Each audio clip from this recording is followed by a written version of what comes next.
Okay,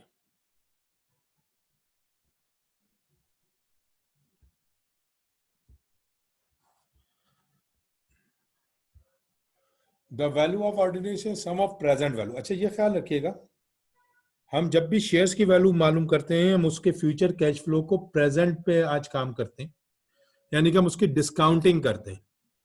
ये याद रखना कि पूरा वैल्यूएशन या पूरी फाइनेंस जो है, फाइनेंस चाहे दुनिया में कभी भी कहीं भी पढ़ना, डिस्काउंटिंग पे काम करती है, कंपाउंडिंग पे काम नहीं करती। स्टैंडर्ड पे अगर मुझे एक चीज की वैल्यू 2 साल बाद लेट सपोज 20,000 मिले, तो मैं आज के रेट उसके चेक करूंगा आज कितने होने चाहिए।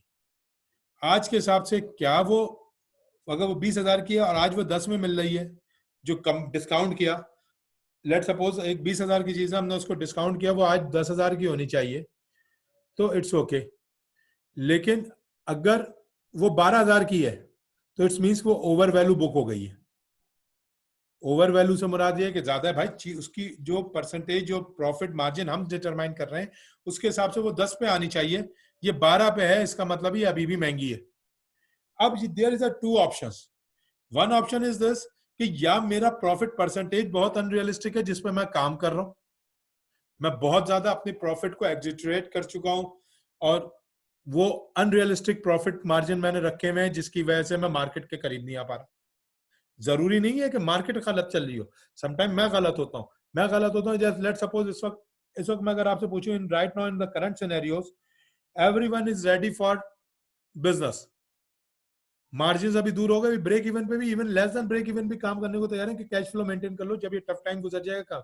लेकिन एक कंपनी अभी भी बैठी हुई है कि जी मैं तो 25% 40% से कम पे काम नहीं करूंगी, तो डेफिनेटली उनका बिजनेस शेयर्स मॉडल कभी भी कवरेबल नहीं होगा, क्योंकि इस रेट से उस मार्केट इससे बहुत नीचे काम कर रही है। आप 40 मार्केट इस वक्त 10-15% पे भी काम करने को तैयार है, इवन 5-6% पे भी काम करने को तैयार है। तो आपको तो जरूरी नहीं है कि हर टाइम वैल्यूएशन में मॉडल ही गलत हो, समटाइम्स वो एक्सपेक्टेशंस भी गलत होती हैं जो हम उसके साथ लगाते हैं। अगर हमने लेट सपोज 15% लगाया और मार्केट 8% पे काम कर रही है तो 15% मुझे कोई भी नहीं देगा, वेरी सिंपल। यानी कि मैं एक प्रोडक्ट बेच रहा हूँ जो सबको बेच रहा हूँ और वो 15 रुपए में मांग रहा हूँ और मार्केट में वो वैसी ही प्रोडक्ट या सिमिलर प्रोडक्ट या सब्सिट्यूट प्रोडक्ट या complement product, whatever you called it in the economics terms, वो कोई भी प्रोडक्ट हो जो उसका सब्सिट्यूट है, कॉम्प्लीमेंट है, उसके क्लोज ऑप्शंस में वो 8 रुपए 9 रुपए में चल रही है, तो मुझे 15 रुपए देने को कोई तैयार नहीं होगा। रीजन ये, अब मेरे पास दो ही ऑप्शन है, मैं या तो अपनी प्रोडक्ट की वैल्यू डिवैल्यू करूं या बिजनेस से क्विट करूं। तो ये ख्याल रखिएगा कि ये जरूरी नहीं है कि वैल्यूइंग ऑर्डिनरी शेयर्स में हमेशा मॉडल ही सही होना चाहिए, नहीं, इस मॉडल के अंदर जो परसेंटेज या प्रॉफिट परसेंटेज डिटरमाइन हो रही है, इट्स वेरी इंपॉर्टेंट।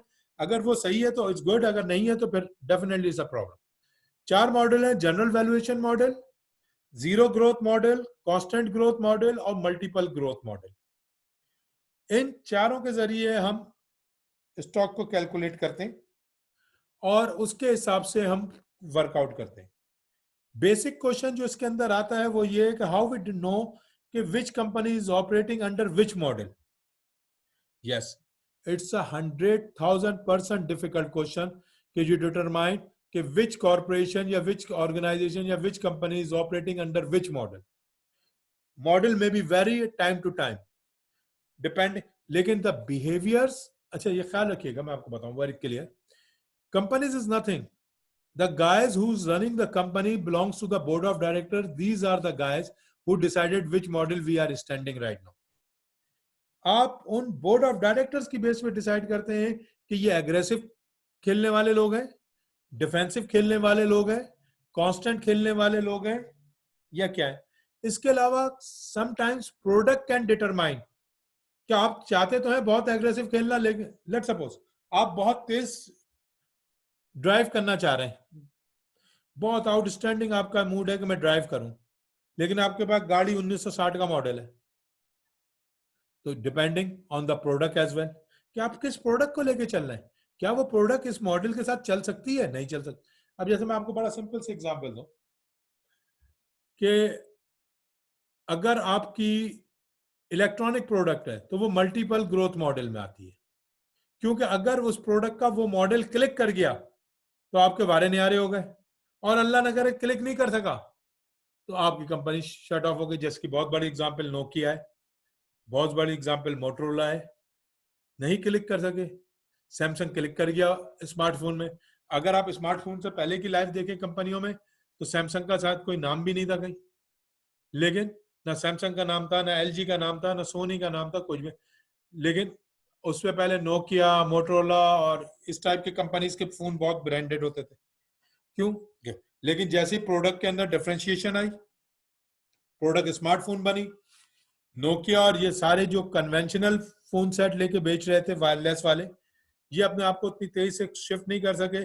लेकिन सैमसंग को क्योंकि स्मार्टफोन के अंदर वीडियो और रिकॉर्डिंग और ऑडियो के अंदर एडवांटेज था, उन्होंने क्विकली फॉलो किया और वो ज्यादा तेजी से मार्केट को कैप्चर कर गए। तो ये आता है, ये जरूरी नहीं है कि सिर्फ कंपनी का मॉडल इंपॉर्टेंट है, कंपनी के बोर्ड ऑफ डायरेक्टर्स भी अ पार्ट ऑफ इट है, कंपनी की product is also a part of it.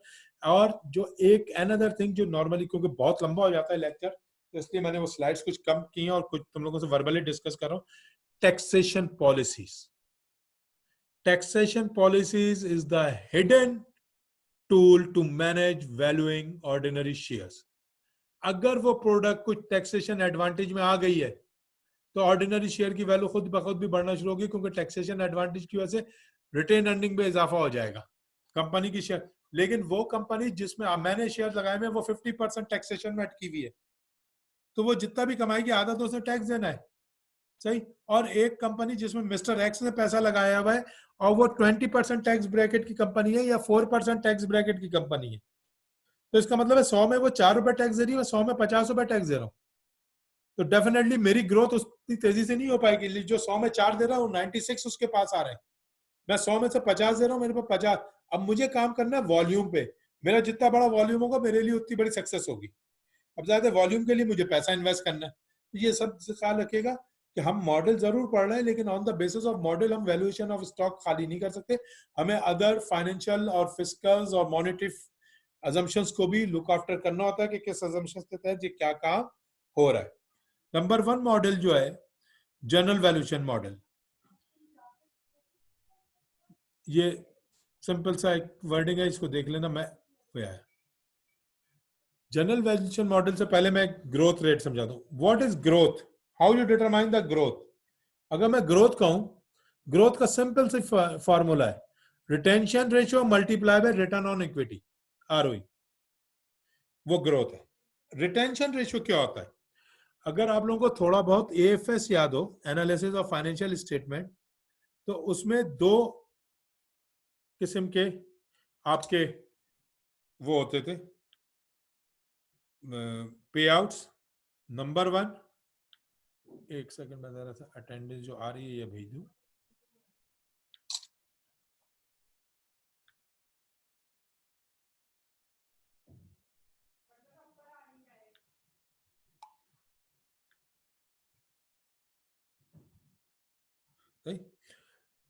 होता ही है कि आप कंपनियां जो कमाती हैं उनके पास दो ही ऑप्शन होते हैं, या तो रिटेन करती हैं या पे आउट करती हैं। कंपनियां जो भी कमाती हैं उनके पास सिर्फ दो ही ऑप्शन होते हैं, या तो वो रिटेन करती हैं या वो पे आउट करती हैं। अगर कंपनियों ने पे आउट कर दिया पूरा जितना कमाया है तो कोई इशू नहीं है, लेकिन कंपनियों ने अगर रिटेन किया है, तो जो मैंने आपको पहले समझाया था कि अगर रिटेन किया तो इस रिटेंशन पे भी मुझे अगले साल प्रॉफिट चाहिए। अगर आप ये प्रॉफिट मुझे नहीं देंगे तो डेफिनेटली मेरे लिए डिफिकल्ट हो जाएगा आपके साथ कंटिन्यू करना। ये एक सिंपल सा ग्रोथ का फॉर्मूला है, रिटेंशन रेशियो मल्टीपल। अभी मैं आगे इसको सॉल्व भी कर रहे हैं, लेकिन ये फॉर्मूला था ग्रोथ, अर्निंग ग्रोथ रेट कि कंपनी किस सेंस में ग्रो कर रही है, retention ratio 1 minus dividend pay out, यानी कि 1 मींस फाइनेंस में 1 इज इक्वल टू 100, यानी कि मैंने जितना कमाया 100% उसमें से कितना पे आउट किया।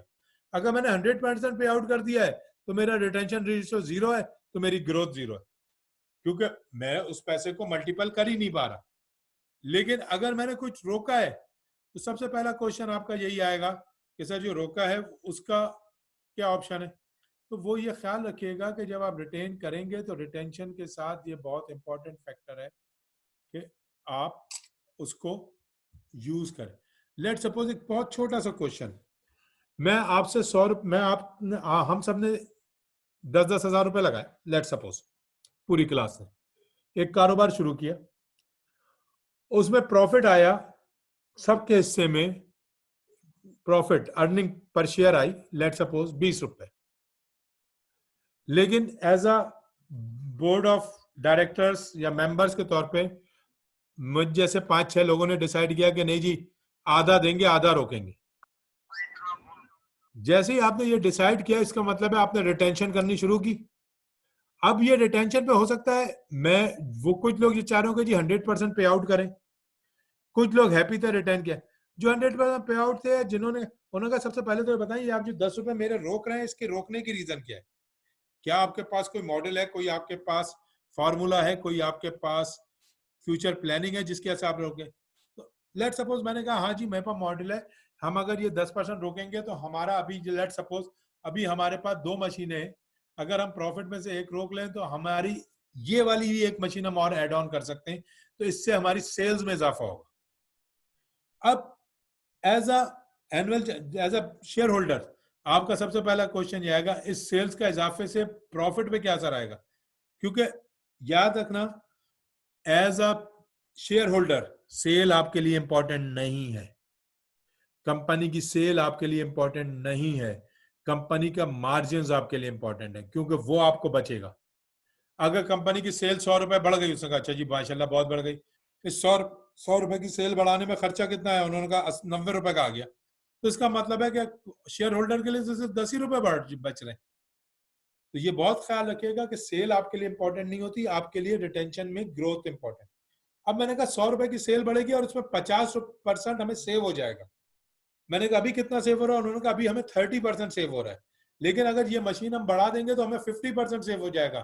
तो आप ऑब्जर्व करेंगे 90% शेयर होल्डर रेडी हो जाएंगे, सही है जी, 20% का एक्स्ट्रा जम मिलेगा।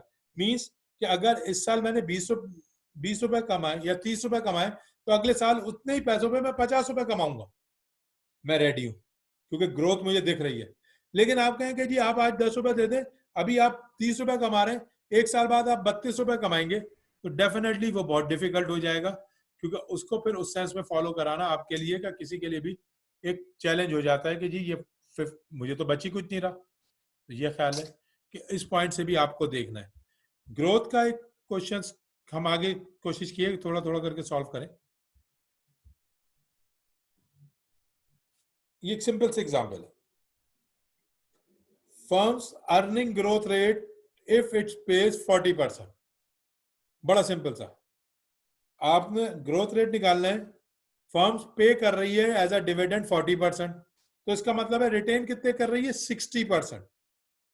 यानी कि अगर 100% कमा रही है, 40% वो बांट रही है, तो 60% रिटेन कर रही है।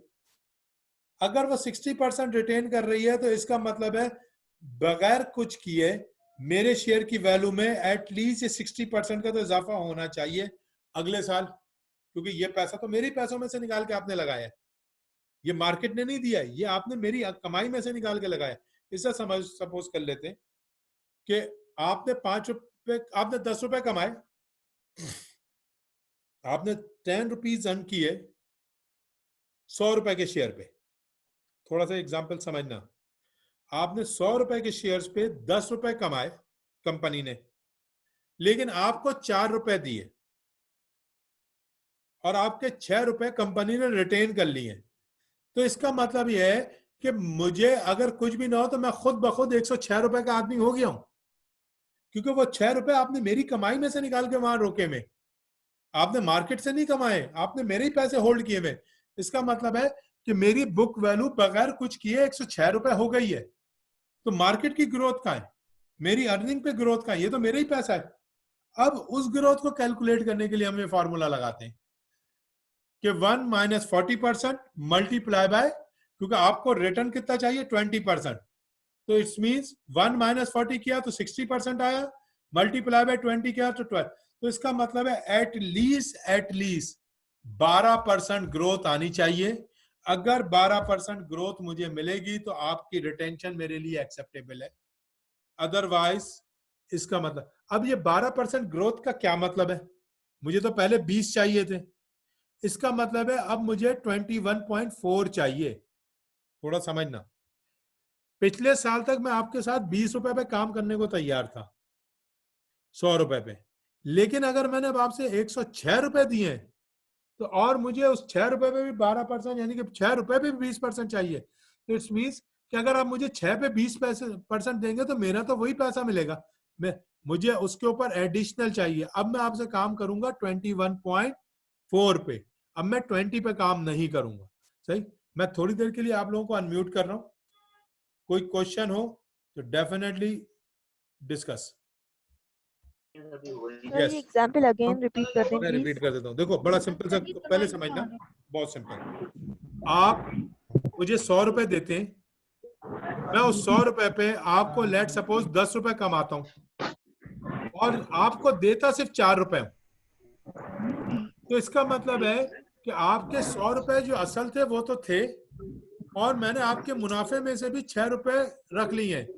इट मीन्स कि अगला साल जब आपका शुरू होगा तो आप बगैर कोई इन्वेस्टमेंट किए हुए 106 रुपए के आदमी हैं।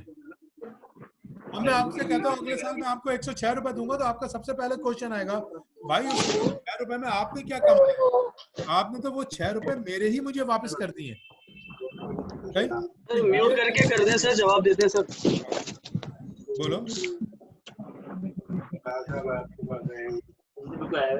मैं एक काम कर रहा हूँ, म्यूट कर रहा हूँ, जिसका क्वेश्चन है ना वो हैंड रेज करो तो मैं अनम्यूट कर देता हूँ, वरना आपके पास भी ऑप्शन है, आप अपने आप को, जिसका क्वेश्चन है वो अपने आप को अनम्यूट करके क्वेश्चन पूछ सकता है। जी आजम। अच्छा सर, इसमें जो हम एग्जाम्पल समझ रहे हैं इसमें वो कह रहे हैं कि 40% ऑफ अर्निंग उसने एज अ डिविडेंड दे दिए, ठीक है, यानी 60% रिटेन कर लिया उन्होंने, और 20% जो है वो ये जो हम कह रहे हैं earn a 20% return on share holder equity, वो पहले से ही बस वो उसकी डिमांड थी, वो 20% की डिमांड कर रहा है। कौन? Share holder. शेयर होल्डर, ये देखो ना क्वेश्चन में, and earns 20% dividend on share holder equity. वो जो शेयर होल्डर हैं उनका रिटर्न चाहिए उनको 20%। अब थोड़ा सा जो तवज्जो देना है, अगर आप मेरे 100 रुपए पे भी मुझे, लेट सपोज इसी एग्जांपल को ले लेता हूँ, 10% को हटा देता हूँ, 100 रुपए मैंने लगाए, मुझे 20% प्रॉफिट चाहिए, आपने प्रॉफिट कमा लिया 20%, 20 रुपए आ गया, लेकिन आपने मुझे 8 रुपए दिए, तो इसका मतलब है आपने 12 रुपए रिटेन कर लिए। अगले साल आपकी कोई एफर्ट नहीं थी, मेरे शेयर होल्डर इक्विटी खुद ब खुद 112 रुपए हो गई है। आपने कुछ नहीं किया, मैंने आपको 12 रुपए अपने प्रॉफिट में से निकाल के दिए, उस बिहाफ पे हम प्रॉफिट निकालते हैं। इट्स मीन्स कि कंपनी अब हर साल 12% से ग्रो करनी चाहिए। अगर इस साल कंपनी, हाँ मैं सुन रही हूँ। ओके, अगर इस साल कंपनी 20% प्रॉफिट दे रही है तो मुझे अगले साल ग्रोथ का मतलब है 20% पे 12% एक्स्ट्रा चाहिए, मीन्स कि मुझे चाहिए 21.4, बिल्कुल सॉरी 22.4, 12% और एक्स्ट्रा भी मिलना चाहिए ना जब ग्रोथ है। अगर आप फिर मुझे 20% दे रहे हैं तो मेरी ग्रोथ तो नहीं है, आप मेरे 106 रुपए पे मुझे देंगे। तो ये ख्याल रखना है कि जब हम ग्रोथ कैलकुलेट कर रहे होते हैं तो इसका मतलब है मेरे रिटर्न की भी परसेंटेज ऊपर जानी है। तो अगले साल मेरा रिटर्न खुद ब खुद 22.4 आना चाहिए। अगर वो आ रहा है लेकिन सर डेफिनेटली इट्स गुड। हाँ क्वेश्चन इसमें सर एक चीज ये भी है ना कि ये तो 20% तो शेयर होल्डर डिमांड कर रहा है। अब ये डिमांड क्या मार्केट से उसकी किसी किस्म की वो मार्केट लेवल की डिमांड ही है, या वो एग्जैजरेट भी तो कर सकता है? मतलब मार्केट 15 पे काम कर रही हो, वो बोले मुझे 25 पे चाहिए, तो ये मैंने तुम्हें अभी शुरू में समझाया। आदम देखो शुरू के शायद लेक्चर तो मैंने कहा कि अभी हम प्रॉस एंड कॉन्स में एक फाइनेंशियल एस्पेक्ट्स को अवॉइड कवर कर रहे हैं, सॉरी फाइनेंशियल एस्पेक्ट्स को कवर कर रहे हैं, इकोनॉमिकल एस्पेक्ट्स को अवॉइड कर रहे हैं, जिसमें मैंने आपसे कहा था कि मार्केट का रेट क्या और आपकी क्या रेट है, तो फिर डेफिनेटली ये ख्वाबों की जन्नत होगी, इसमें तो आपको कुछ नहीं मिलेगा। इसी तरह टैक्स के क्या लेवरेज है, अगर टैक्स की कोई बहुत अच्छी लेवरेज आ गई किसी इंडस्ट्री में तो उसके शेयर्स की कीमत खुद ब खुद बढ़ जाएगी, उसका ग्रोथ रेट ऊपर आ जाएगा क्योंकि उसमें टैक्स एडवांटेज आ गया था।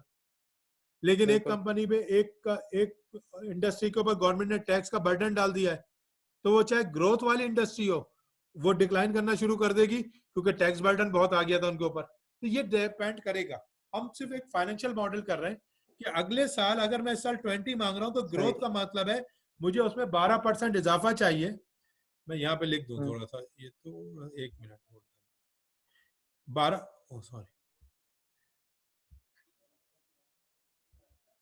12% इजाफा चाहिए। तो ये ख्याल रहे कि अगले साल मुझे 20% मल्टीप्लाई बाय 1.12 होनी चाहिए। ये मेरा अगले साल अगर रेट आएगा, ये परसेंटेज अगर मुझे मिलेगी तो मेरी ग्रोथ है। अगर अदरवाइज ये परसेंटेज मुझे नहीं मिल रही तो फिर मेरी ग्रोथ नहीं होगी। इस पॉइंट से हम देखते हैं कि ग्रोथ का कंसेप्ट ये है कि अगर ये अगले साल 12% बढ़ेगा नहीं मेरा प्रॉफिट, तो फिर तो मैं कांस्टेंट ग्रोथ पे हूं, मेरी ग्रोथ तो नहीं हो रही फिर। तो ये ख्याल है। बिल्कुल। इस बस फॉर्मूले को थोड़ा सा ख्याल रखना, क्योंकि इस फॉर्मूले के बेस पे आगे जाके सारे मॉडल वर्क करेंगे। अच्छा, अब जनरल डिविडेंड मॉडल बहुत सिंपल है। पहली चीज तो ये क्लियर होनी चाहिए, व्हाट इज डिविडेंड। डिविडेंड क्या है? अगर मैं एक सिंपल सा क्वेश्चन आप लोगों से पूछूं कि आप लोगों से अगर एक क्वेश्चन सिंपल पूछूं, व्हाट इज डिविडेंड, अनम्यूट कर रहा हूं, कोई भी आंसर दे। डिविडेंड होते क्या है? जो शेयर्स के ऊपर प्रॉफिट मिलता है ना, तो उसको कहते हैं डिविडेंड। नहीं, कुछ सही हो कुछ तो, बस ये ख्याल रखना कि शेयर्स के ऊपर जो प्रॉफिट बांटा जाता है, शेयर्स के ऊपर जो प्रॉफिट बांटा जाता है वो डिविडेंड होता है। सही है, ये ख्याल रखना। जो बांटा जाएगा, जो बांटा नहीं जाएगा वो रिटेंशन है, उसका वो आपकी इन्वेस्टमेंट में चले जाएगा। जो बांट दिया जाएगा वो प्रॉफिट के तौर पे बाहर चले जाएगा, और जो होल्ड कर लिया जाएगा वो कैपिटल के तौर पे शेयर्स में प्लस होना चाहिए। तो ये ख्याल है, एक कंसेप्ट क्लियर रखना। ओके, अच्छा, अब इसके जो सिंपल से फॉर्मूले, this is the simplest formula. Price PO means price zero, price zero means time zero पे प्राइस क्या होनी चाहिए। पीएन मीन्स वो प्राइस जो आप 3 साल 5 साल बाद चाह रहे हैं इसकी मिलेगी। लेट सपोज आप एक शेयर खरीदने जा रहे हैं जिसकी आपने कैलकुलेशन की कि एक्सपेक्टेड प्राइस क्या होगी 3 साल बाद। मैं थोड़ा सा म्यूट कर दूं और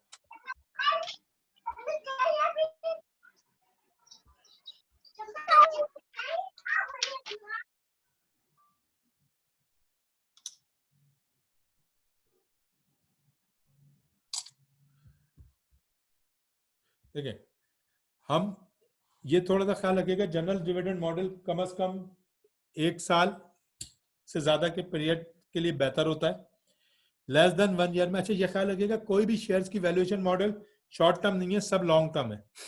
1 साल 2 साल 5 साल 10 साल इसकी बातें होती हैं कि आज हम डिटरमाइन, यहाँ पे बात हो रही है एज अ रियल इन्वेस्टर कि आज मैं इस कंपनी का शेयर लूँ, ये 12 रुपए का है, अगर ये इसी तरह ग्रो करती रही तो विद इन 15 ईयर्स या 10 ईयर्स के बाद ये 12 रुपए वाला शेयर जो है या 10 रुपए वाला शेयर जो है ये 80 रुपए का होगा या 100 रुपए का होगा। तो क्या ये सही होगा आज 10 रुपए इसमें लगाना है, या इससे बेहतर कोई अपॉर्चुनिटीज अवेलेबल है मेरे पास? हम जनरल डिविडेंड मॉडल में वो लेते हैं। D1 से मुराद है dividend first year, DV2 dividend second year, और DN मींस कि जो भी जितने साल आपका करना है, end belongs to the numbers of year, जितने ईयर्स आपको लेके जाने चाहें। 1 is a part of formula. ये वैसे ही, ये सेम वही फार्मूला है जो प्रेजेंट वैल्यू का है।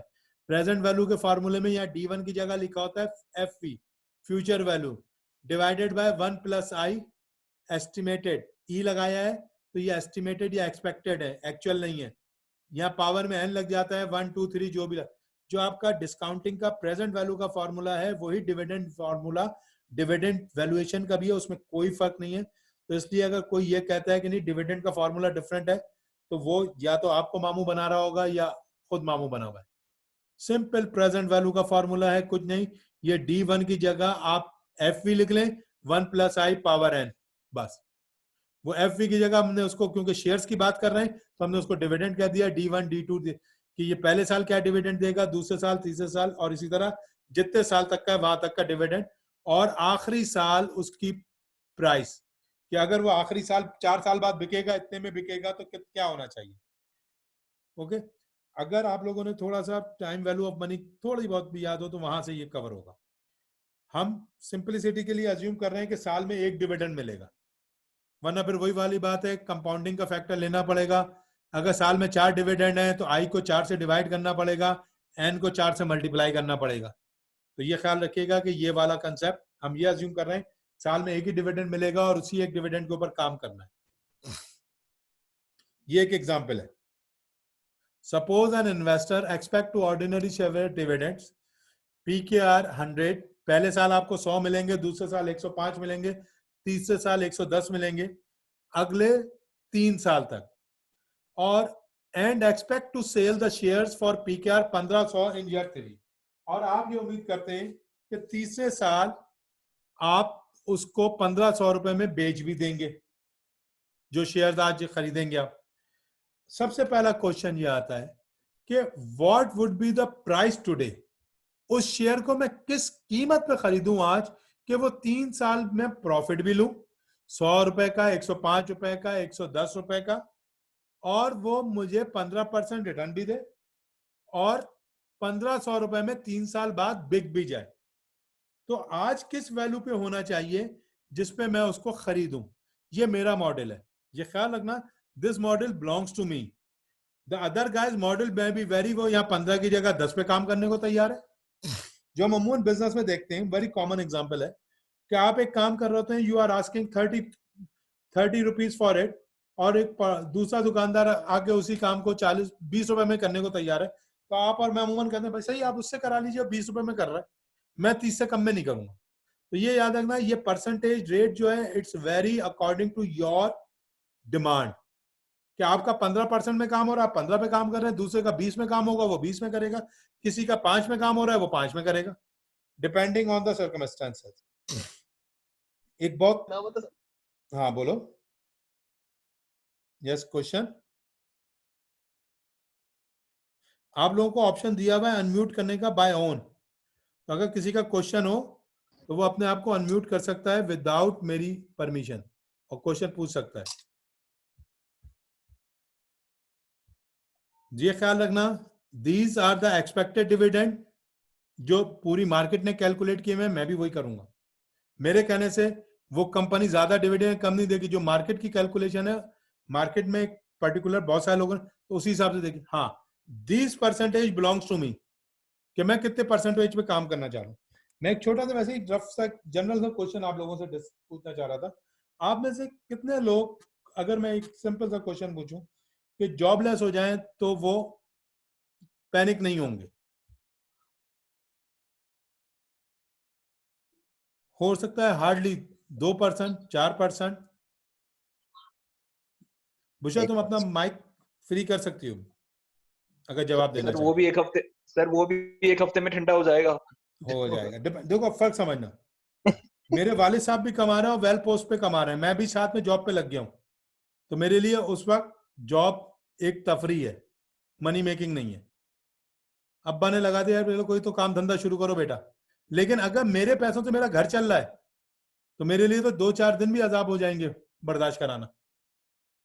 यही सिंपल चीज इधर होती है मॉडल्स में। अगर आप बहुत पेट भरे, आप कहते हैं यार 5 रुपए मिलना है, काम कर दो यार, कोई बात नहीं, फालतू है। और अगर आपकी पूरे दिन में कोई सेल नहीं हुई है और आप टफ में, तो हो सकता है आप 15 रुपए पे भी बहुत स्ट्रिक्ट हो रहे हो। तो ये डिपेंड करता है पर्सन टू पर्सन। तो ये ख्याल रखना, ये 15% रेट वेरी कर सकता है और करेगा, लेकिन for understanding we assume that कि आप 15% पे रिटर्न चाह रहे हैं। ये एक मॉडल है। अब मैं आपसे पूछता हूं कि आप इसको डिस्काउंट करिए। सबसे पहले आप 100 रुपए को डिस्काउंट करेंगे on the basis of 1 plus 1.15 power 1। फिर आप 105 रुपए को डिस्काउंट करेंगे, 105 डिवाइडेड बाय 1.15 पावर 2। फिर आप 110 रुपए को डिस्काउंट करेंगे, 1.15 पावर 3। तो आपको तीनों का डिस्काउंट आ जाएगा। और तीसरे साल, क्योंकि आपने 3 साल का प्लान किया हुआ है, तो तीसरे साल आप 1500 को भी डिस्काउंट करेंगे।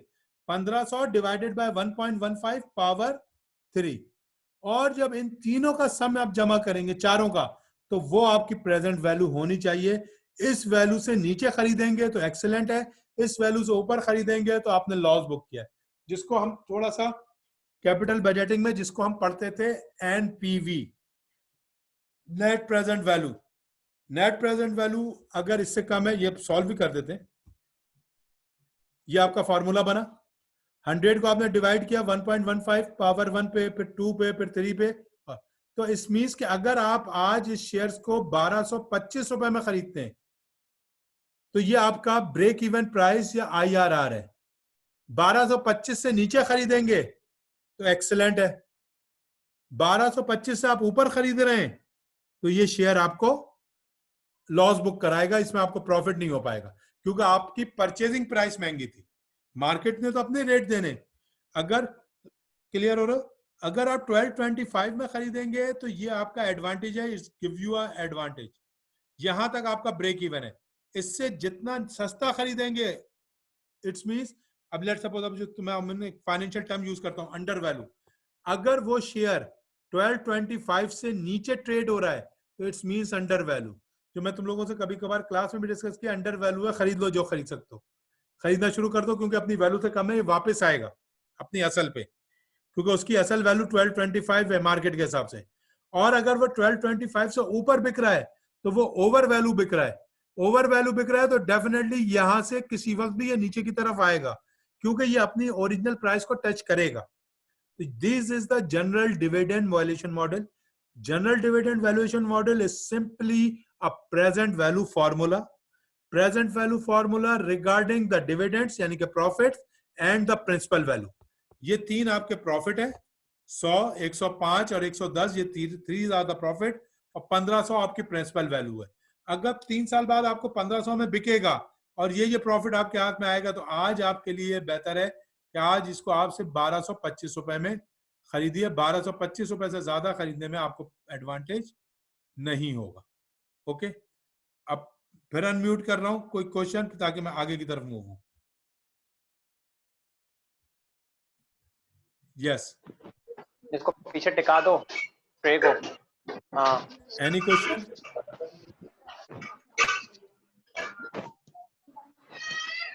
देखो अदान यही चिंता आया था। अच्छा वरिशा, वरिशा ये बताओ बेटा, पहले ये फॉर्मूला समझ में आया? सिंपल प्रेजेंट वैल्यू का वरिशा फॉर्मूला समझ में आता है या वो कंफ्यूज है? सर यस सर, जैसे अभी एचबीएल ने डिविडेंड अनाउंस किया है 12.5 का, तो उसको हम फर्स्ट क्वार्टर के साथ जो है वो उसको ना कैलकुलेट करेंगे, यानी अभी जो फिर उसको हम लोग किस तरह कैलकुलेट करेंगे? और उसकी अभी है ना एचबीएल की प्राइस आज चल रही सपोज 100 रुपीज, सर उसकी कैलकुलेशन क्या करेंगे? देखो फर्स्ट क्वार्टर पे इसको ये ख्याल रखना कि आपको ये डिटरमाइन करना है कि आपका शेयर, आपका टाइम कितना है। अब लेट सपोज हम क्वार्टर पे आ जाते हैं। आपने कहा मैंने 1 क्वार्टर काम करना है, अभी उसने 10 रुपए का शेयर। अच्छा ये ख्याल रखना, ये आप पास में काम करेंगे, प्रेजेंट में नहीं काम होता। आप फ्यूचर के लिए काम कर रहे हैं, तो ये जो डिविडेंड दे दिया दे दिया। एक याद रखना, डिविडेंड की एक हिस्ट्री होती है। आपको ये अज्यूम हुआ कि अगले क्वार्टर में हबीब बैंक, अभी जैसे लेट सपोज 10 रुपए डिविडेंड दिया, अगले क्वार्टर में हबीब बैंक 12 रुपए डिविडेंड देगा, सही। और जब 12 रुपए डिविडेंड देगा तो अगले 3 महीने में हबीब बैंक की शेयर की कीमत मार्केट के सारे सर्कमस्टेंस देखते हुए 130 रुपए होगी। थोड़ा समझना, अभी हबीब बैंक का शेयर 100 रुपए का है इस वक्त, ये मार्केट वैल्यू है। अब ये कैसे डिटरमाइन करेंगे? सर हाँ बोलो सर, म्यूट कर दें, समझ में कुछ नहीं आता, बीच में शोर शराबा होता है। चलो एक सेकंड, मैं अभी अंडर वैल्यू ओवर वैल्यू समझा देता हूँ। देखो अंडर वैल्यू और ओवर वैल्यू कैसे डिटरमाइन होते हैं, पहला कंसेप्ट ये क्लियर रखो। आपके पास जो वैल्यू अवेलेबल होती है वो होती है market value. Market value, let suppose तुम्हारी हबीब बैंक की एग्जांपल को हम फोकस कर लेते हैं। हबीब बैंक की आज मार्केट वैल्यू 100 रुपए है और हबीब बैंक ने ₹10 डिविडेंड दे दिया। हमेशा याद रखना, जिंदगी में क्लियर रखना, कभी भी किसी मामले में कंफ्यूज नहीं होना। फाइनेंस फ्यूचर पे काम करती है, फाइनेंस पास्ट पे काम नहीं करती। जो दे दिया वो अकाउंटिंग हो गई, अब मैं उसको कुछ नहीं कर सकता। मैंने कहा यार ये बताओ, अगर इसने पिछले क्वार्टर में 10 दिया है, अगले क्वार्टर में कितना देगा? आपने कहा प्रेडिक्ट किया कि आपने कहा यार मार्केट बड़ी अच्छी चल रही है, इनकी न्यूज ये है कि अगले क्वार्टर में ये 10 ही देंगे दोबारा, और इस वक्त ये 100 में चल रहा है। मैंने कहा अगर ये 100 में चल रहा है और ये 10 ही देंगे तो 3 महीने बाद ये कितने में बिक जाएगा अगर मैं आज लेता हूं? तो आपने कहा जो मार्केट कंडीशन और सिनेरियो देख रहे हैं, अगर 3 महीने बाद कोरोना के पैंडेमिक क्लियर हो गए और सब कुछ क्लियर हो गया, तो वी अज्यूम दैट कि ये ₹120 में बिकेगा। देखो ये अब हमारी कैलकुलेशन है, इसके लिए हमारे फंडामेंटल्स डेटा होना बहुत स्ट्रांग होना जरूरी है। मेरा फंडामेंटल कह रहा है कि 120 में बिकेगा 3 महीने बाद और ₹10 कमा के भी देगा, तो इट्स मीन्स कि मेरे पास टोटल आएंगे 130। अब मैं उस 130 को डिस्काउंट कर रहा हूं। मैंने पहले ₹10 को डिस्काउंट किया 1.15 पे, और फिर 120 को डिस्काउंट किया 1.15 पे। उसकी बेस पे लेट सपोज 10 को डिस्काउंट करता हूं मैं। अगर एक सिंपल से कैलकुलेशन, मैं भी कैलकुलेटर खोल लूं जरा।